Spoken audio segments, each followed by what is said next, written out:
ನಮ್ಮ ನ್ಯಾಷನಲ್ ಹ್ಯಾಂಥಮ್ ಇಂದ ಇರೋ 5 ಇಂಟ್ರೆಸ್ಟಿಂಗ್ ಫ್ಯಾಕ್ಟ್ಸ್. Fact number 1. ನಮಗೆಲ್ಲರಿಗೂ ಗೊತ್ತಿರೋ ಹಾಗೆ ರವೀಂದ್ರನಾಥ್ ಟಾಗೂರ್ ಅವರು ಜನಗಣಮನವನ್ನು ಬರೆದರು. ಇದನ್ನು ಮೊದಲನೇ ಬಾರಿಗೆ ಡಿಸೆಂಬರ್ 27, 1911ರಲ್ಲಿ ಕೋಲ್ಕತ್ತಾದಲ್ಲಿ ನಡೆದ ಇಂಡಿಯನ್ ನ್ಯಾಷನಲ್ ಕಾಂಗ್ರೆಸ್ ಸೆಷನ್ ನಲ್ಲಿ ಹಾಡಲಾಯಿತು. Fact number 2. 1911ರಲ್ಲಿ ಕಾಂಗ್ರೆಸ್ ಸೆಷನ್ ನಲ್ಲೂ ಹಾಡಿದರು. ಇದು ತಕ್ಷಣ ನ್ಯಾಷನಲ್ ಹ್ಯಾಂಥಮ್ ಆಗಲಿಲ್ಲ. ಜನವರಿ 24, 1950ರಂದು ಜನಗಣಮನವನ್ನು ಇಂಡಿಯಾದ ನ್ಯಾಷನಲ್ ಹ್ಯಾಂಥಮ್ ಆಗಿ ಅಫಿಷಿಯಲಿ ಅಡಾಪ್ಟ್ ಮಾಡಲಾಯಿತು.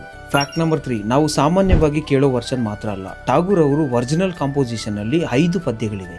ಅಂದ್ರೆ ಅಫಿಷಿಯಲ್ ನ್ಯಾಷನಲ್ ಹ್ಯಾಂಥಮ್ ನಲ್ಲಿ ಮೊದಲ ಪದ್ಯ ಮಾತ್ರ ಬಳಸ್ತೀರಿ.